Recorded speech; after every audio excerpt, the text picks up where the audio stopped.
So hello guys, स्वागत है आपका अपने चैनल यूट्यूब चैनल पर। तो दोस्तों, बहुत ही सारे कमेंट आ रहे थे आप लोगों के कि यहाँ पर आपका एग्ज़ाम जो कि है यहाँ दोस्तों इंजीनियरिंग ड्राइंग का कल। तो आपके कमेंट आ रहे थे कि यहाँ पर हमें बताइए कि आप यहाँ पर लाइव यहाँ पर हमें सॉल्व करके दिखाइए। तो आज हम आपको जो भी प्रश्न है दोस्तों, इसके पहले वीडियो में हमने आपको बताया था, हम आपको सॉल्व करके दिखाएंगे। तो सिंपली आपने अगर उस वीडियो को नहीं देखा है तो जाके जरूर उसको देख लीजिए, डिस्क्रिप्शन में आपको लिंक मिल जाएगी। तो चलिए देखते हैं हमारा पहला क्वेश्चन। तो दोस्तों, अगर आप चैनल पर नए हैं तो प्लीज़ दोस्तों सब्सक्राइब जरूर कर लीजिएगा और हमारे चैनल दोस्तों बेल आइकन को जरूर प्रेस करिएगा, क्योंकि यहाँ पर रेगुलर क्लासेस मिलेंगी आपको यहाँ पर जो भी आपके एग्जाम होने वाले हैं। साथ ही साथ आपको यहाँ पर नेक्स्ट वीडियो जो कि आपको मिलेगी कम्युनिकेशन स्किल का, जो कि आपको इसके बाद एग्जाम है। तो अगर आप चाहते हैं दोस्तों अच्छे अंक गेन करना तो आप जरूर सब्सक्राइब करके रख लीजिएगा, जिससे कि आपको यहाँ पर नोटिफिकेशन मिल जाए। तो प्लीज़ दोस्तों सब्सक्राइब कर लीजिएगा और यहाँ पर टेलीग्राम चैनल को ज्वाइन कर लीजिएगा, जिससे कि आपको यहाँ पर PDF मिल सके। तो चलिए दोस्तों, आज की वीडियो स्टार्ट करते हैं। तो यहाँ पर हमारा जो कि पहला क्वेश्चन है, यहाँ दोस्तों हमने आपको बताया था कि जो कि था यहाँ पर हमारा जहाँ दोस्तों पॉइंट से यहाँ पर था पहला क्वेश्चन। तो यहाँ पर पॉइंट को आपको किस तरीके से यहाँ पर दर्शाना है। तो सिंपली यहाँ पर पहला क्वेश्चन था जो कि आपको यहाँ पर स्क्रीन पर दिख रहा होगा कि बिंदु P 80 मिलीमीटर HP के ऊपर एक 50 मिलीमीटर BP के सामने है।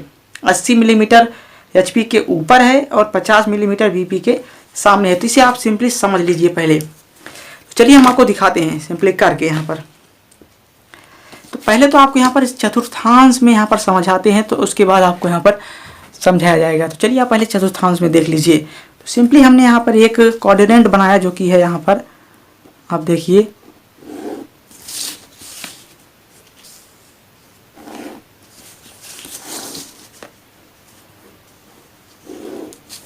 इस तरीके से आपको दिख रहा होगा ये।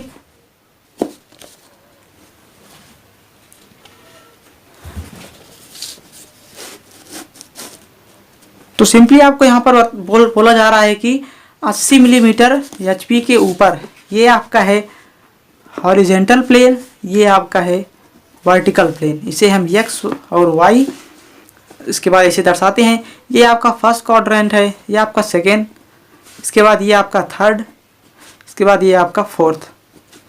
तो बोला जा रहा है कि 80 mm HP के ऊपर है, मतलब कि इतना ऊपर है, HP 80 mm ऊपर है। इसके बाद बोला जा रहा है कि BP के सामने है जो कि है 50 mm। तो सिंपली आपको यहाँ पर कुछ नहीं करना है, ये जाएगा। अगर आपको यहाँ पर बस यहाँ पर शॉर्ट में समझना है कि अगर HP के ऊपर BP के सामने बोला जाए तो जान लीजिए आप सिंपली फर्स्ट क्वाड्रेंट में होगा।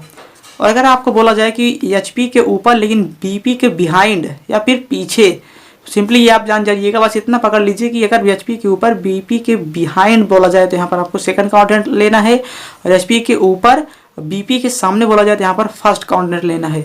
और साथ ही साथ अगर HP के नीचे और BP के पीछे बोला जाए तो यहाँ पर थर्ड क्वाड्रेंट लेना है, और अगर यहाँ पर HP के नीचे और BP के सामने बोला जाए तो आपको यहाँ पर फोर्थ क्वाड्रेंट लेना है। तो इस तरीके से आप कर सकते हैं। सिंपली आपको यहाँ पर बोला जा रहा है कि HP के ऊपर और BP के सामने, तो आपको कौन सा क्वाड्रेंट होगा, फर्स्ट क्वाड्रेंट में। और फर्स्ट क्वाड्रेंट में आपको यहाँ पर याद करना है कि फर्स्ट में जो कि यहाँ पर फ्रंट व्यू, क्योंकि यहाँ पर फ्रंट से आप यहाँ से देखेंगे तो फ्रंट व्यू इस पे बनेगा, टॉप से आप यहाँ पे देखेंगे तो टॉप व्यू इस पे बनेगा। तो यहाँ पर आप ध्यान दीजिए कि फ्रंट व्यू जो कि बनेगा यहाँ पर, ये है आपकी रेफरेंस लाइन। तो रेफरेंस लाइन के ऊपर बनेगा फ्रंट व्यू, साथ ही साथ टॉप व्यू जो बनेगा वो रेफरेंस लाइन के नीचे बनेगा, क्योंकि यहाँ पर फर्स्ट क्वाड्रेंट में ये वाला रोटेट होता है। तो ये प्लेन जब ऐसे रोटेट होगा तो ये आ जाएगा दोनों यहाँ पर हॉरिजॉन्टल, यहाँ पर दोनों हो जाएंगे यहाँ पर वर्टिकल। जब ये ऐसे इस तरीके का लाइन हो जाएगा, यहाँ पर आपका ये है रेफरेंस लाइन। तो रेफरेंस लाइन इसके बाद ये वर्टिकल हो जाएगा। तो यहाँ पर ऊपर हो जाएगा HP वाला, नीचे हो जाएगा फ्रंट वाला, क्योंकि यहाँ पर टॉप व्यू जो कि आपका बनेगा इस पर और फ्रंट व्यू जो कि आपको इस बनेगा तो ये ऊपर ही रहेगा। फ्रंट व्यू ऊपर बनेगा, टॉप व्यू नीचे। ये वाला जब रोटेट होगा ये और नीचे चला जाएगा तो ये नीचे आ जाएगा। इस तरीके से आपको दर्शाना है। तो सिंपली आप पहले एक रेफरेंस लाइन खींच लीजिए इस तरीके से। बस आपको एक रेफरेंस लाइन खींचना है। HP यहाँ पर फर्स्ट क्वाड्रेंट आपको पहले यहाँ पर ध्यान में रखना है। HP के ऊपर जितना कह रहा है उतना आप HP के ऊपर कर दीजिए। इसके बाद BP के सामने जितना है वो आपको नीचे बनाना है, क्योंकि आपको जाना है कि यहाँ पर फर्स्ट क्वाड्रेंट में HP के ऊपर बोला जाए और BP के सामने बोला जाए तो BP वाला जो कि टॉप व्यू नीचे बनेगा तो यहाँ पर नीचे बन जाएगा, और HP के ऊपर बोला जा रहा है तो HP के ऊपर तो बनेगा यहाँ पर P डैश हो जाएगा, क्योंकि जो HP वाला फ्रंट व्यू होता है वो डैश में दर्शाया जाता है। सिंपली आप यहाँ पर, उसके बाद आप यहाँ पर इनकी डायमेंशन जरूर से जरूर अच्छी तरीके से कर दीजिएगा। इस तरीके से यहाँ पर डायमेंशनिंग आप यहाँ पर कर दीजिएगा। इस तरीके से आप बस, और आपका ये आंसर एकदम बिल्कुल सही हो जाएगा। इसी तरीके से दूसरा आंसर भी है, आप उसे कर सकते हैं, हमने आपको बताया है, तो आप ज़रूर सीख गए होंगे, तो आप ज़रूर कर पाएंगे। चलिए देखते हैं अगला, जो कि बहुत ही ज़्यादा इंपॉर्टेंट क्वेश्चन था, स्केल। यहाँ पर स्केल को आपको बहुत ज़्यादा समझना है, क्योंकि अगर बहुत ज़्यादा ये नंबर आपको दिलाता है। चलिए हम आपको बताते हैं सिंपली स्केल किस तरीके से बनाई जाती है। तो यहाँ पर स्केल का क्वेश्चन आपको स्क्रीन पर दिख रहा होगा कि 1 सेंटीमीटर इक्वल टू 1 मीटर वाले प्लेन स्केल को बनाइए, जिसमें मीटर एक डेसीमीटर पढ़े जा सके, मीटर भी पढ़े जा सके और डेसीमीटर भी पढ़े जा सके। क्योंकि यहाँ पर एक सिंपल स्केल है, मतलब कि यहाँ पर आपका प्लेन स्केल है। तो यहाँ पर जो अधिकतम दूरी मापी जा रही है उसमें 12.4 मीटर मापी जा रही है। यहाँ पर सिंपली पहले हम लिखेंगे कि यहाँ पर क्या माना गया है। यहाँ पर माना गया है 1 सेंटीमीटर इक्वल टू 1 मीटर माना गया है। तो अब हम 1 मीटर को अगर सेंटीमीटर बना लें तो कितना हो जाएगा, 100 सेंटीमीटर हो जाएगा। अब हम सिंपली यहाँ पर आरएफ निकालेंगे। आरएफ मतलब कि होता है ड्राइंग की माप, जो आपने माना है, मतलब जो उसमें माना गया, ये माना गया ड्राइंग की माप ये है जो आप ड्राइंग पे बनाएंगे। ये वास्तविक माप थी 1 मीटर, तो सिंपली ड्राइंग की माप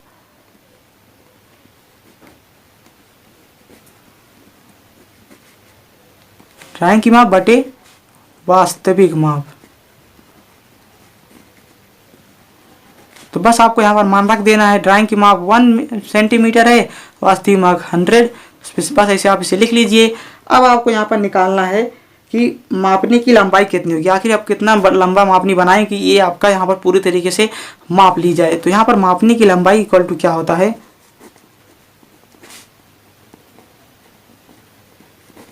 ये होता है जो कि आपका आरएफ, मतलब कि निरूपक भिन्न आरएफ इक्वल टू अधिकतम दूरी। अब आपको यहाँ पर मापना कितना है, 12.4 मापना है, मतलब कि 12 और 13 में भी कुछ चला जा रहा है। तो आपको यहाँ पर सीधे सीधा अगर आप यहाँ पर 14 यहाँ पर ले लेते हैं, 14 सेंटीमीटर की, तो यहाँ पर पूरी माप ली जाएगी, क्योंकि यहाँ पर 12.4 मापना है। सिंपली हम यहाँ पर अधिकतम दूरी को यहाँ पर मानेंगे ही 14 मान लेंगे। सिंपली हम यहाँ पर अधिकतम दूरी पहले लिख देते हैं, फिर हम इसकी माप लिख देंगे, हो जाएगा 1/100 इंटू 14। अब बस यहाँ पर 1/100 इंटू 14 से आप यहाँ पर कर दीजिए, तो ये कितना आ जाएगा। और फिर ये मीटर में है, तो इसे मान लें, जब हम सेंटीमीटर बनाएंगे तो ये आ जाएगा 100, क्योंकि हमने 14 मीटर मैक्सिमम माना है। तो मैक्सिमम मीटर को सेंटीमीटर में 100 से गुणा हो जाएगा, तो यहाँ से 2 जीरो कट जाएंगे और ये आ जाएगा आपका 14 सेंटीमीटर। तो आपको कुल मिला के यहाँ पर 14 सेंटीमीटर की एक स्केल बनानी, जिससे कि ये पैमाने मापे जा सकते हैं। तो सिंपली हम यहाँ पर चलिए 14 सेंटीमीटर को बनाते हैं। तो हमें मिल गई है माप, जो कि मिला है 14 सेंटीमीटर। तो सिंपली हम यहाँ पर 14 सेंटीमीटर पहले इस तरीके से खींचेंगे। तो यहाँ पर हमने यहाँ पर एक 14 सेंटीमीटर का एक माप 14 सेंटीमीटर की चलिए हम ले लेते हैं।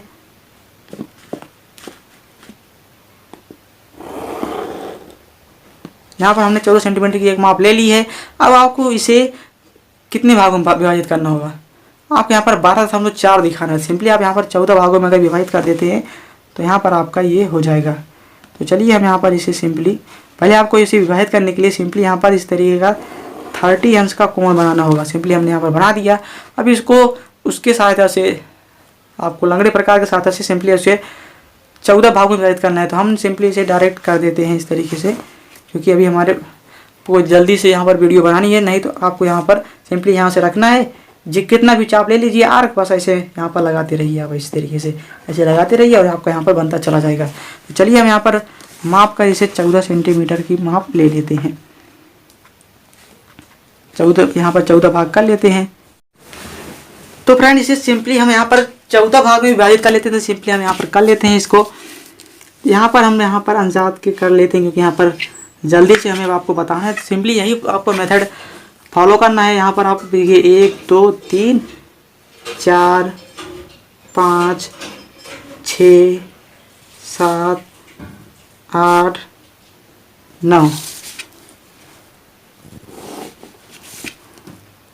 10 11 12 एंड 13, इसके बाद 14। तो बस जहाँ पर 14 होगा सिंपली आपको यहाँ पर इसे मिला देना है इस तरीके से। चलिए हम यहाँ पर मिला देते हैं। इस तरीके से हम ऐसे मिलाते हुए चले जाएंगे। सिंपली आपको यहाँ पर इसी तरीके से मिलाते हुए चले जाना है। सिंपली आपको कुछ भी यहाँ पर करने की ज़रूरत नहीं है। बस आपको यहाँ पर बराबर तरीके से यहाँ पर देखना है कि कि जो चाप आप लिए हैं उसको एक बार भी यहाँ पर हिला डुला नहीं है, सिंपली आपको इक्वल पार्ट में ही से डिवाइड करना है। तो यहाँ पर इस तरीके से हम यहाँ पर इसे कर लेते हैं जल्दी से, क्योंकि हम आपको यहाँ पर डेमो दिखा रहे हैं, तो आप सिंपली यहाँ पर जल्दी जल्दी करके आपको दिखा रहे हैं।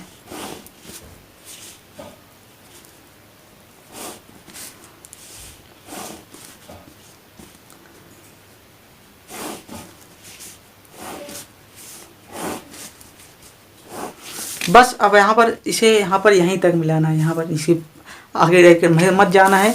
तो बस आपको यहाँ पर ऊपर इस तरीके से कुछ भी यहाँ पर इसकी कोई माप नहीं होती है, सिंपली आपको यहाँ पर इस तरीके से ऊपर ले लेना है।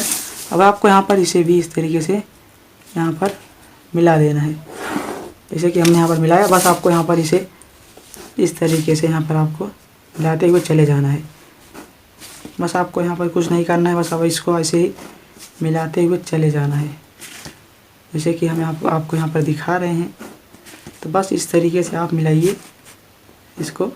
फिर मेरा एक छोटा बड़ा हो गया है, तो यहाँ पर क्योंकि मैंने हाथ से किया है, जब आप यहाँ पर प्रकार की सहायता से करेंगे तो इक्वल पार्ट में होगा। यहाँ पर से हम सिंपली यहाँ पर दर्शा देंगे 1 2 3 4 5 6 7 8 9 10 11 12 13 14 पार्ट में हो गया है। अब आपको इसे सिंपली 10 भाग में, क्योंकि यहाँ पर ये जो आपका दर्शाएगा ये आपको यहाँ पर क्या दर्शाएगा, ये मीटर दर्शाएगा। ये जब हम इसे बांट देंगे तो ये दर्शाएगा हमारा डेसीमीटर। सिंपली हम यहाँ पे इसको इक्वल 10 पार्ट में कर देंगे। इसी तरीके से करके आप यहाँ पर प्रकार के साथ से इस तरीके से आप इसे काट लीजिएगा। मैं आपको यहाँ पर सिंपली डेमो के लिए दिखा देता हूँ।